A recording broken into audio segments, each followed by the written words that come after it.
ప్రజాస్వామ్యం అంటే ప్రజల భాగస్వామ్యం.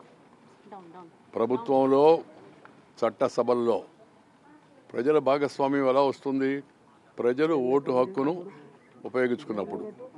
ఓటు కేవలం మన రైటే కాదు, అంటే హక్కే కాదు, ఓటు మన బాధ్యత కూడా.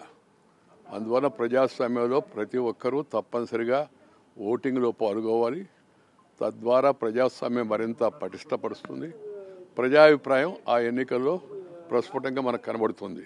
అందువల్ల మనం నచ్చిన వారిని, మెచ్చిన వారిని, మంచి వారిని చూసుకొని చట్టసభల్లో గౌరవంగా వ్యవహరించేవాళ్ళు, ప్రభుత్వంలో నీతివంతంగా ఉండేవాళ్ళు, అన్యాయాలను అక్రమాలను పారదోలేవాళ్ళు, అలాంటి వాళ్ళను మనకు నచ్చిన వ్యక్తిని, నచ్చిన పార్టీని చూసుకొని, వ్యక్తిని చూడాలా, పార్టీని చూడాలా, చూసుకొని మనం నిర్ణయం తీసుకోవాలా.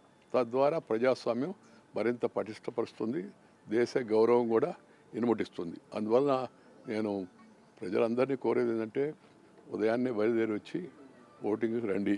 నాకు సంతోషంగా ఉంది. ఇక్కడ ఓబిరెడ్డి స్కూల్లో కూడా ఈరోజు నేను, మా శ్రీమతి ఉషమ్మ, మేమిద్దరం ఉదయాన్నే వచ్చి ఓటింగ్లో పాల్గొంటున్నప్పుడు ఇక్కడ చాలామంది వస్తూ ఉన్నారు, వచ్చి ఉన్నారు కూడా.